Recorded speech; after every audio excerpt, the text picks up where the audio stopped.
कई बार किसी की अजीब सी आदतें इतनी मुश्किल में उसे डाल सकते हैं कि कोई सोच भी नहीं सकता है। दरअसल एक बेहद ही खूबसूरत महिला जिसके शादी के करीबन 15 साल बीत जाते हैं। उन 15 सालों में है सो कि उसे 2 बच्चे होते हैं।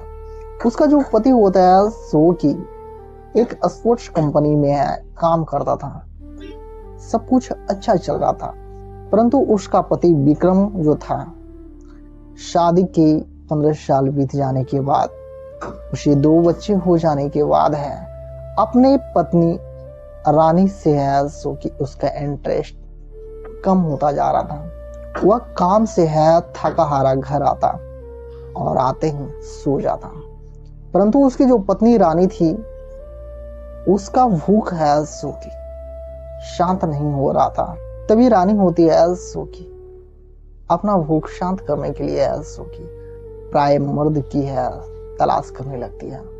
उसी मोहल्ले में एक 12वीं क्लास का एक छात्र होता है और जो रानी होती है जो कि पहले से ही बेहद खूबसूरत होती है और वह अपने जवानी के जलवे दिखा के उस 12वीं क्लास के लड़के को है अपने जाल में है फांस लेती है। उसके बाद जैसे ही उसका पति ड्यूटी के लिए घर से बाहर जाता, उसके दोनों बच्चे पढ़ने के लिए स्कूल जाता, उस लड़के को है घर पे बुलाती और बुलाने के बाद है अपनी भूख को है वह उस लड़के के साथ है शांत करती। और जब वह क्रिया कर रही होती है तो उसकी एक अजीब सी आदत होती है। उन पलों को है वह कैमरे में, अपने मोबाइल के कैमरे में है कैद कर लेती और फिर अगली बार जब उस लड़की के साथ है अपनी भूख शांत कर रही होती है तो अपना ही वीडियो देख के वह फिर से वह काम को दोहराती। जो रानी होती है जो कि अपने बच्चों के साथ है एक किराए के मकान में रहती थी और एक दिन जो उस मकान का मकान मालिक होता है उससे थोड़ी अनबन हो जाती है। जो किराए के मकान में रहते हैं उन्हें पता होगा कि कई मकान मालिक हैं जो कि ज्यादा खिटखिट होते हैं, आपके बच्चे ऐसे कर रहे हैं, यहाँ पे ये सामान बिगाड़ दिया, ऐसे कर रहे हैं। और यही वजह होती है कि उसके मकान मालिक से अनबन हो जाता है। उसका पति विक्रम होता है जो कि सोचता है क्यों ना मकान को ही बदल दिया जाए और अब की बार है जो कि रूम नहीं बल्कि एक फ्लैट ले लिया जाए कि वार वार के खिटखिट से ही दूर हो जाए। परंतु रानी के लिए है मुश्किल खड़ी होने वाली थी। अब वो उस लड़के के साथ है कैसे अपनी भूख को शांत कर सकती थी और वह अपने पति को भी इस बारे में चाह के भी नहीं बता सकती थी। उधर उसका पति है सो कि विक्रम वहां से काफी दूर एक फ्लैट देखता है और वहां पे वो अपने बेबी बच्चों के साथ है रहने लगता है। मकान बदल जाता है, परंतु वह 12वीं क्लास का जो लड़का है उसे यहाँ आना संभव नहीं था क्योंकि वहां से वह काफी दूर था। इधर रानी है जो कि उसकी मुश्किलें बढ़ती जा रही थी। अब वो क्या करे। एक दिन रानी का पति विक्रम है जो कि घर से ऑफिस ले जाता है, परंतु शाम बीत जाती है, परंतु उस दिन वह लौट के नहीं आते। चलिए इस कहानी को जानते हैं आगे विस्तार से। तो नमस्कार साथियों, मैं अनिल बिहारी द क्राइम सफर में आपका स्वागत है। दोस्त, आप भी यदि सच्ची हकीकत क्राइम की घटनाएं सुनना आपको पसंद है तो आपसे रिक्वेस्ट है इस चैनल को सब्सक्राइब करके आप भी हमारा यूट्यूब परिवार का सदस्य बन जाए। तो दोस्त, बिना देर किए जानते हैं आगे की घटना को भी। तो दरअसल ये जो सच्ची घटना है जो कि बिहार का एक जिला पड़ता है नवादा और इसी नवादा जिले की एक सच्ची घटना है। इसी बिहार का रहने वाला रानी, उसका जो शादी होता है विक्रम से होता है, वो भी नवादा का ही रहने वाला था। उसकी शादी के 15 साल बीत जाते हैं और उन 15 सालों में है जो कि उसे 2 बच्चे होते हैं। 2 बच्चे के बाद है उसका पति विक्रम को है जो कि अपनी पत्नी में है रुचि है कम हो जाती है। वह काम से है घर पे आता और थक हार के सो जाता। इधर 2 बच्चे हो जाने के बाद भी उसकी पत्नी रानी का है भूख जीवन का तीन होता है और इधर अपने पति से है जो कि उसकी भूख शांत नहीं हो रहा था। तभी वो अपने जमाने के जलवे दिखा के एक 12वीं क्लास के लड़के को अपने साल में फांस लेती है और उसके साथ है अपना भूख को है आवाज शांत करती है। और इसी दरमियान होता है जो कि उसकी मकान मालिक से थोड़ी अनबन हो जाती है और उसका पति विक्रम होता है जो कि वहां से है रूम चेंज कर देता है और वहां से काफी दूर एक फ्लैट ले लेता है जहां पर उस 12वीं क्लास के लड़के को आना बहुत मुश्किल था।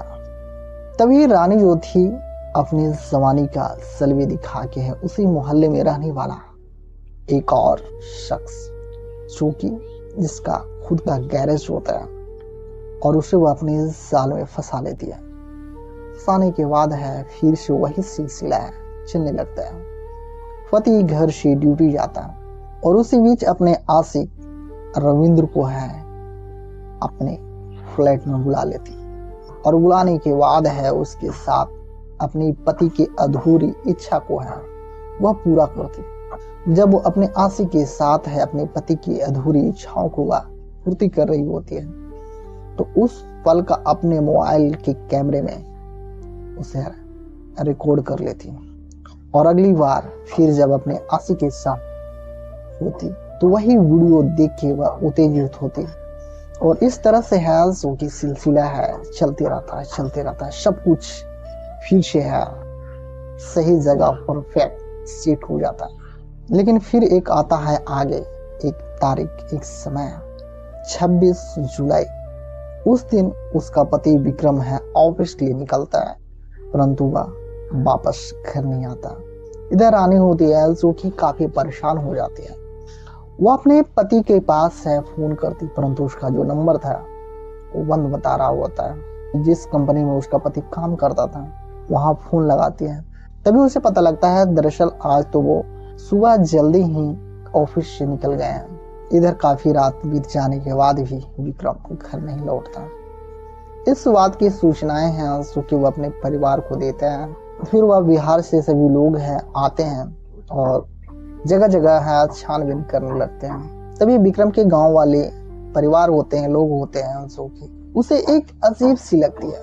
वह देखता है कि उसका जो पति है वह लापता है परंतु उसके माथे पे एक सिकन भी नहीं है और गांव के लोग तो गांव के ही लोग होते हैं।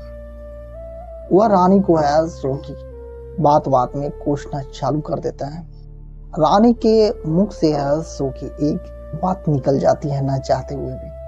रानी बोल पड़ती है कि मुझे शक है कि मोहल्ले का एक शख्स है रविंद्र, उन्होंने ही मेरे पति विक्रम को है कुछ किया होगा। तभी वो पूछते हैं कि भला तुम्हारे पति के साथ वो कैसे कर सकता है, आखिर क्या वजह है। तो वो बताते हैं कि दरअसल एक दिन जब उसके पति घर पे नहीं थे वह ड्यूटी गए थे, उनके दोनों बच्चे हैं जो कि स्कूल चले गए थे, वह घर पे अकेली थी। तभी से का फायदा उठा के वह घर में दाखिल हो जाता है और उसके साथ है जबरदस्ती उसका रेप करता है। और यह बात वह अपने पति को बताना चाहता था परंतु वह अपने मोबाइल में है उसका वीडियो रिकॉर्ड कर लेता है और इसी डर से वह अभी तक चुप थी और उसी वीडियो को दिखा के वह उसे है ब्लैकमेल कर रहा है और हो ना हो उन्होंने ही है जो कि उसके पति को कुछ किया होगा। यह बात सुनने के बाद है विक्रम के जो परिवार वाले होते हैं फौरन है जो कि थाने पहुंच जाते हैं और उस रविंद्र नाम के इंसान के खिलाफ है जो कि रिपोर्ट दर्ज कराते हैं और विक्रम का गुमशुदगी के बारे में रिपोर्ट दर्ज की जाती है। इधर पुलिस है जो कि छानबीन करना चालू कर देता है और उस शख्स को जो कि गैरेज में काम करता था रविंद्र उसे है धर दबोचता है। रविंद्र को गिरफ्तार होने के बाद है उसे काफी पूछा जाता परंतु वह कुछ भी नहीं गजता है। परंतु पुलिस जब सख्ती से पेश आती है उसे डंडे उसे लगते हैं तो वह टूट जाता है और वह बताता है कि वह उसे है जो कि ब्लैकमेल नहीं कर रहा था। दरअसल उन्होंने है जो कि उसे अपने प्यार के जाल में फंसा रखी होती है और वह अपने मर्जी से है जो कि सारी काम उसके साथ करती थी। और हाँ, जब भी वह साथ होती तो उन पलों को है अपने मोबाइल में रिकॉर्ड कर लेती थी। कि हाँ, ये बात सत्य है कि उसके पति को उन्होंने है जो कि शान से मरवा दिया है। दरअसल इसके पीछे वजह यह थी दरअसल मैं जब रानी के साथ कमरे में होता तो उन पलों का वीडियो है जो कि मैं भी अपने मोबाइल में है रिकॉर्ड कर लेता।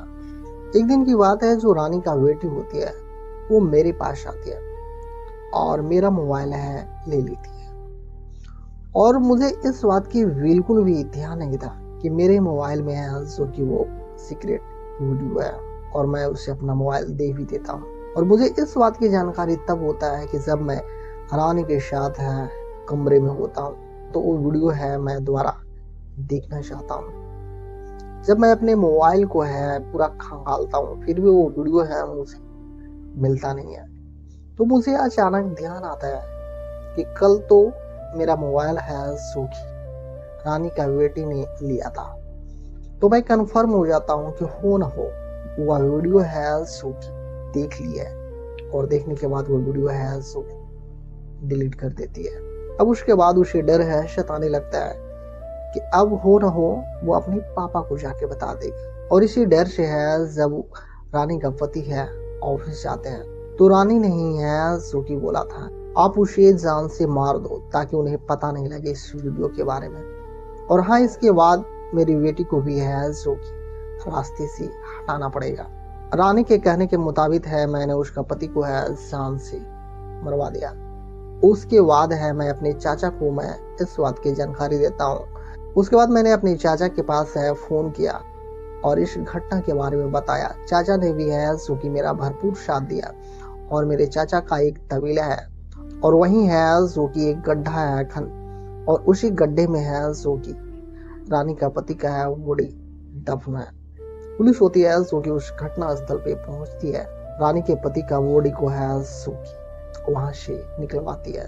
उसके बाद उसके बॉडी को है जो कि पोस्टमार्टम के लिए भेज दिया जाता है। फिलहाल पुलिस है जो कि रानी को साथ ही उसके आशिक रविंद्र को और साथ ही इस काम में साथ देने वाले उसका चाचा को भी है जो कि गिरफ्तार कर लेती है। फिलहाल आगे की कार्रवाई है जो कि किया जाएगा। दोस्त, इस घटना को शेयर करने के पीछे मेरा यह उद्देश्य नहीं था कि किसी भी इंसान के हृदय को मैं ठेस पहुंचाऊं, बल्कि आपको सचेत करना था, जागरूक करना। हमें ऐसा लगता है कि हम बहुत अच्छे से हैं, जो मेरा जीवन साथी है उसे मैं बहुत अच्छे से समझ सकता हूँ। औरत को समझने में यहाँ तक भगवान भी असफल रहे, हम तो इंसान हैं, हम कैसे समझ सकते हैं। और नाना प्रकार की तमाम ऐसी घटनाएं आते रहती है जिसे सुनने के बाद यकीन हो जाता है कि कोई भी ऐसी औरत को इस दुनिया में नहीं समझ सकता है। आगे इसी तरह की क्राइम की सच्ची हकीकत घटनाएं आपके साथ मैं हमेशा शेयर करता रहूंगा। दोस्त, आपकी क्या राय है? अपना राय आप कमेंट बॉक्स में अवश्य हमारे साथ शेयर करें। फिर से मिलेंगे एक सच्ची हकीकत घटना के साथ। सब तक अपना ख्याल रखें। धन्यवाद। जय हिंद। वंदे मातरम।